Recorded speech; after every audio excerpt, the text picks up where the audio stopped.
Hello guys, this is my final level, my final platformer.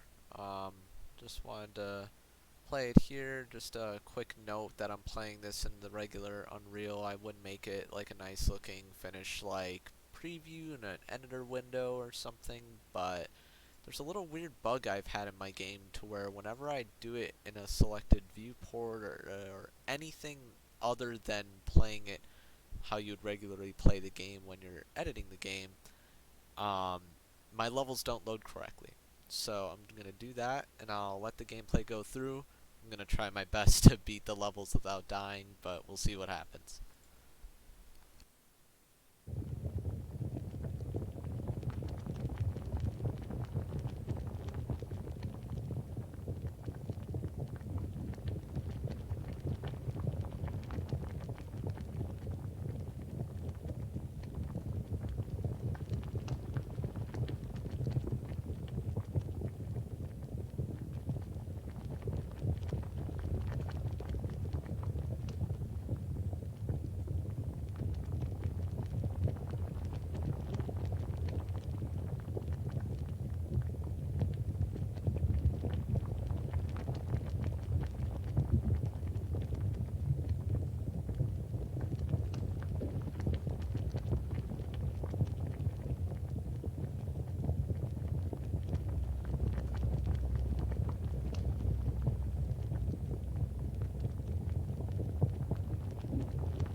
was me attempting to play through my levels. I really hope you guys enjoyed this. I loved putting work into this, and it was a ton of fun to make these 3 cool levels with their own gimmicks. Back when we had the original platformer do, I did have these levels as well, but they were a lot more incomplete and a lot more buggy.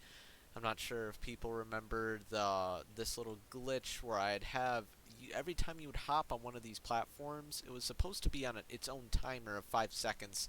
If you stand on it, it kind of shoots you up. And I had a weird bug where it kept shooting you every time you stepped on the platform and the timer wouldn't reset, but we fixed that, and this is the first fire level. Give you guys a little view of that. It's a really hellish place, and that transfers into the ice level. This level was honestly probably my favorite to make with all the particle effects. It looks really good. The ice is slippery. I tried making that obvious in the gameplay. If you guys noticed, if the character runs on it, it's very slippy, and it's actually really hard to beat the level. I just beaten it so many times and tried it out so much that it's pretty easy for me. But then you shoot off the ice realm into the lightning place, and that's the one you saw me struggling at. I could have kept trying to beat it from the start. It is possible to beat, but I decided to make this last level the hardest level. You can see all this, and I added a cool lightning effect to where it's on a random timer. You get some sound cues from online, and you kind of add that to trigger a sound cue of random lightning sounds, and that was pretty cool and simple to make. I originally had this level as pitch black almost, and as you can see, let me hit play real quick on this. That light over there, the intensity of the light was supposed to be, see how it stays for a few seconds there? I wanted that to stay and kind of, that was the only way the player can see. So I wanted the light to guide the player, but the level was hard enough being able to see it, so I decided to take that out and just make it regular light, and the lightning does help the player and add some interesting, not story, but cool stuff in the level. So then you move up here, and you get to the treasure chest, and that was it. I was going to add another time level, but getting overwhelmed with a lot of other classes and the amount of bugs I had in my game that I had to fix, I kind of almost revamped this whole level right here with the platforms because it was so unbelievably hard to beat the first time I made it. And I don't think anyone with the playtesting with the original platformer due date back when, I don't think anyone actually got to this level because they couldn't even beat the ice level. So, decided to make them all a little bit easier, add some cool little glacier-looking ice things with the landscape tool. That was pretty fun. And, I would love to hear what you guys think if you guys want to play the game or what you saw from this video. Um, I'm upset I couldn't add anything like to the time level, but I was going to add a few more things, but I really got overwhelmed and kind of not push myself too hard, but set my expectations really high with what I'm capable of achieving. But I think this was really fun to make and love putting time. This is probably my favorite project I've ever done at DePaul. But let me know what you guys think in the discussion, and I'll be sure to post a build for you guys to play. It might be a little buggy, so I'm going to try my best to fix that bug. Hopefully the levels will load. Um, if not, I'll figure something out. But hope you guys enjoyed this video, the level overview, and have a great winter break, and see you next quarter.